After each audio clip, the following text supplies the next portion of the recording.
नमस्कार दोस्तों, मैं हूं आलोक। स्वागत है आप सभी का आप सभी के अपने ही यूट्यूब चैनल आलोक्स ब्लॉग पर। दोस्तों, फरवरी का महीना चल रहा है और लगभग हम लोग आधे से ज़्यादा फरवरी अब बिता चुके हैं। ऐसे में हमें अपने गार्डन के अंदर अब कुछ ज़रूरी गतिविधियां ज़रूर कर लेनी चाहिए या फिर कुछ चीज़ों का ध्यान ज़रूर रखना चाहिए। वही आज की इस वीडियो के अंदर आप लोगों के साथ शेयर करने वाला हूँ। मैंने कुछ काम कर लिए हैं और कुछ काम मुझे करने हैं। वो सारी चीज़ें आप लोगों से एक-एक करके शेयर करूँगा। आशा है आप लोगों को इस वीडियो के अंदर दी गई जानकारी अगर अच्छी लगेगी तो आप लोग एक लाइक करेंगे, प्यारा-सा कमेंट करेंगे या फिर अपना सुझाव या विचार ज़रूर देंगे। इसके अलावा अगर आपको वीडियो पसंद आ जाती है तो आप मेरे चैनल को सब्सक्राइब भी करेंगे और इस वीडियो को ज़्यादा से ज़्यादा लोगों को शेयर करके सब्सक्राइब करने को भी कहेंगे। यहाँ पर सबसे पहला काम जो करना है वो है प्रूनिंग का। प्रूनिंग बहुत ज़्यादा ज़रूरी होती है पौधों की। डोरमेंसी से बाहर आने के बाद पौधों को एक नई गति, एक नया लय देने के लिए प्रूनिंग की जाती है।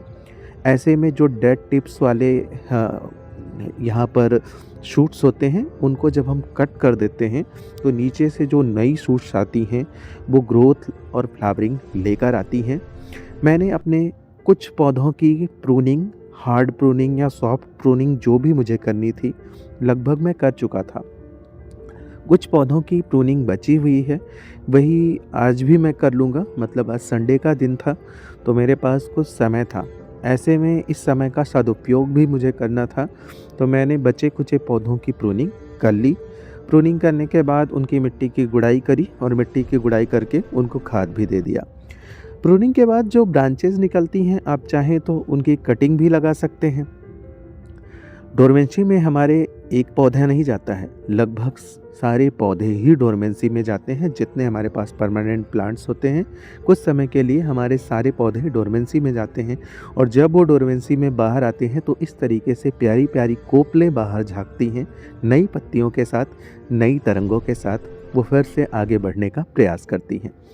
दूसरे नंबर पर जो काम करना है वो है मिट्टी की गुड़ाई। समय समय पर हमें अपने पौधे की मिट्टी की गुड़ाई करनी चाहिए। ये तो हमें परमानेंट करना चाहिए, लेकिन डोरमेंसी में जब मेरे पौधे थे तो लगभग हम लोगों ने उस समय गुड़ाई, खाद देना ये सब कुछ रोक रखा था, जिससे हमारी जड़ों को किसी तरीके का स्ट्रेस ना पहुँचे और हमारे पौधे बचे रहें। लेकिन अब ये सही समय है, मिट्टी की गुड़ाई कर दीजिए। मिट्टी की गुड़ाई करने के बाद अगला जो काम आता है वो है पौधों को खाद देना।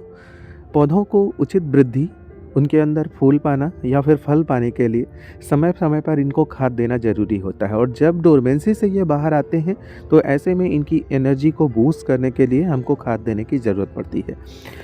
कुछ ऐसे भी पौधे होते हैं जो ऊपर तक गमले बिल्कुल भर जाते हैं, उनकी मिट्टी को निकाल कर आप इस तरीके से जैसे मैं खाद दे रहा हूँ, आप ऐसे भी खाद दे सकते हैं। मतलब कुछ मिट्टी ऊपर से निकाल लीजिए और उसके बाद खाद दीजिए और इस टाइम पर जो खाद दीजिए वो भरपूर मात्रा में दीजिए, क्योंकि अब ये वो टाइम है जब पौधों की ग्रोथ अचानक से बहुत तेज़ी के साथ बढ़ेगी। ये फूल देंगे, इनके अंदर फल वाले पौधे हैं तो फल भी आएँगे। चौथे नंबर पर जो हमको काम करना है वो है पोर्चुलाका और पर्सलेन के अंदर। पोर्चुलाका और पर्सलेन समर के बहुत ही नामचीन पौधों के अंदर आते हैं, क्योंकि इनके अंदर समर में जो फूल आते हैं वो सर्दियों के फूलों की कमी को पूरा करते हैं और गार्डन में अगर ये रहते हैं तो फूलों की कमी कभी नहीं हो पाती है। पाँचवें, इसलिए उनको खाद देना है। पाँचवें नंबर पर गुलदावदी के पौधों को भी जो डेड टिप्स हैं, डेड हेडिंग करके, मतलब ख़राब फूलों को हटाकर और ख़राब ब्रांचेज़ को हटाकर इनको भी खाद दे देना है। मतलब पोर्चुलाका, पर्सलेन में दोनों में थोड़ी-थोड़ी खाद देनी है। भले पॉट में जगह ना हो, ऊपर से दे दीजिए, बाद में पानी दे दीजिए। अगला काम जो करना है वो हमें अपने बल्ब वाले पौधों पर करना है। बल्ब वाले पौधों में जो मेनली इस टाइम पर पौधे आपके गार्डन में होंगे वो होंगे रेन लिली, रजनीगंधा, एमराइज़ लिली। इसके अलावा बहुत सारे लोगों ने अलग-अलग तरीके के बल्ब वाले पौधे लगाए होंगे या फिर लगाने का सोच रहे होंगे। अगर लगाने का सोच रहे हैं तो ये सही समय है, आप बल्ब कहीं से भी खरीद कर इनकी बल्ब्स को लगा लीजिए। देखिए, मेरी रेन लिलीज़ ने ग्रोथ भी शुरू कर दी है। मैंने इस बार बहुत ज़्यादा विंटर फ्लावरिंग प्लांट नहीं लगाए, तो मुझे अपने सारे पौधों पर ध्यान देने का मौका मिला। तो उसी में रेन लिली भी आती है, रेन लिली को भी मैंने अच्छी केयर दी तो मेरे पौधे अच्छे चल रहे हैं। फिर आता है गुलाब की उचित देख-रेख।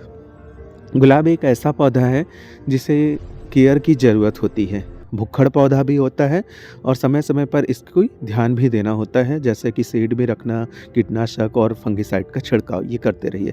कीटनाशक का छिड़काव एक बहुत ज़रूरी गतिविधि है जो अब आप लोगों के साथ शेयर करेंगे। ये जो मंथ चल रहा है फरवरी का, इसमें कीटों का अटैक पौधों के ऊपर बहुत ज़्यादा होता है। ऐसे में अपने पौधों को चेक करते रहिए और चेक ना करके भी आप चाहें तो कीटनाशक का छिड़काव कर सकते हैं, क्योंकि ये वो टाइम है जब कीटों का अटैक होता ही होता है। चाहे फिर वो एफिड्स हों, माइट्स हों या फिर जो है आपके मिलीबग्स हों। ये इस टाइम पर आपके गार्डन को बहुत ही ईज़ी टारगेट अपना समझती हैं, अटैक भी करती हैं और बहुत ज़्यादा नुकसान करके भी जाती हैं। इस टाइम पर गेंदे का पौधा हो गया और गुलाब का पौधा हो गया, इन पे स्पाइडर माइट्स लगती हैं। आपके गुड़हल के पौधों पर मिलीबग्स लगते हैं। वाइट कलर के एक कीड़े आते हैं मिलीबग्स से मिलते-जुलते, या फिर कहें उनके पापा जी होते हैं वो। तो इंसेक्टिसाइड में आप इमिडाक्लोप्रिड का स्प्रे कर सकते हैं। इसके बाद आता है लिक्विड फर्टिलाइज़र का छिड़काव। आप चाहे घर पर बनाया हुआ लिक्विड फर्टिलाइज़र डालिए या फिर मेरी तरीके से सीवीड एक्सट्रैक्ट जो मैं अक्सर छिड़काव करता हूँ। कोई भी कंपनी मिल जाती है, बस सीवीड अच्छा हो और उसके अंदर प्रभावकारी तत्व सारे मौजूद हों, तो मैं उस लिक्विड फर्टिलाइज़र का चुनाव करता हूँ और अपने सारे पौधों पर लिक्विड फर्टिलाइज़र का समय-समय पर छिड़काव करता हूँ। और ये चीज़ अभी सिर्फ़ एक बार फरवरी के अंदर ही नहीं करना है, अब ये काम लगभग हर 20 से 25 दिन के अंतराल पर करना है। एक डायरी ले लीजिए, उसके अंदर नोट कर लीजिए डेट कि किस डेट पर मैंने लिक्विड फर्टिलाइज़र का छिड़काव किया था, और उसी डेट के हिसाब से आप परमानेंट अपने पौधों के ऊपर लिक्विड फर्टिलाइज़र का छिड़काव करते रहिए। होगा क्या कि इससे एक गार्डन के अंदर निरंतरता बनी रहेगी, उनकी वृद्धि में, उनकी फ्रूटिंग में, उनकी फ्लावरिंग में। तो ये चीज़ भी आपको समय-समय पर ज़रूर करना है। अभी मैं जो आप लोगों को काम बता रहा हूँ, ऐसा नहीं है कि मैं वो कर चुका हूँ या फिर जो है आप अभी मुझे करना है। लगभग मैं ये चीज़ कर रहा हूँ और आगे भी करता रहूँगा। आगे है अडेनियम लवर के लिए। अडेनियम की इस टाइम पर प्रूनिंग करनी है, इनकी रिपोर्टिंग करनी है, इनको खाद देना है, इनको चेक करना है। अगर इनके अंदर किसी तरीके का फंगस पनप रहा हो तो उस पार्ट को कट करके निकाल कर वहाँ पर फंजीसाइड वगैरह लगाना। मेरा एक पौधा थोड़ा अटैक में था, तो मैंने उसको थोड़ा ठीक कर लिया। तो इस टाइम पर एडेनियम को भी ध्यान देना बहुत ज़्यादा ज़रूरी है और बहुत सारे लोग तो एडेनियम को बहुत ज़्यादा पसंद भी करते हैं। एडेनियम के पौधे को कोशिश ये कीजिए कि रिपोर्ट कर दीजिए अच्छी सॉइल मिक्स बनाकर। अगला काम है सब्जियां लगाने वाले लोग के लिए। इस टाइम पर बहुत सारी सब्जियों के बीज लगाए जाते हैं, तुरई, लौकी, कद्दू। इसके अलावा बैंगन वगैरह जो हम लोग सीडलिंग किए रहते हैं, खीरे की सीडलिंग किए रहते हैं, टमाटर की सीडलिंग किए रहते हैं समर वाले। इन सब को रिपोर्ट करने का समय आ गया है, और अगर आपने अभी तक बीज नहीं लगाए हैं तो बीज लगाने का भी समय आ गया है। मैंने तो टमाटर के बीज लगा लिए थे, तो देखिए मेरे पौधे इतने बड़े-बड़े हो गए। तो ये ज़रूरी 12 काम आप इस टाइम पर ज़रूर कर लीजिए।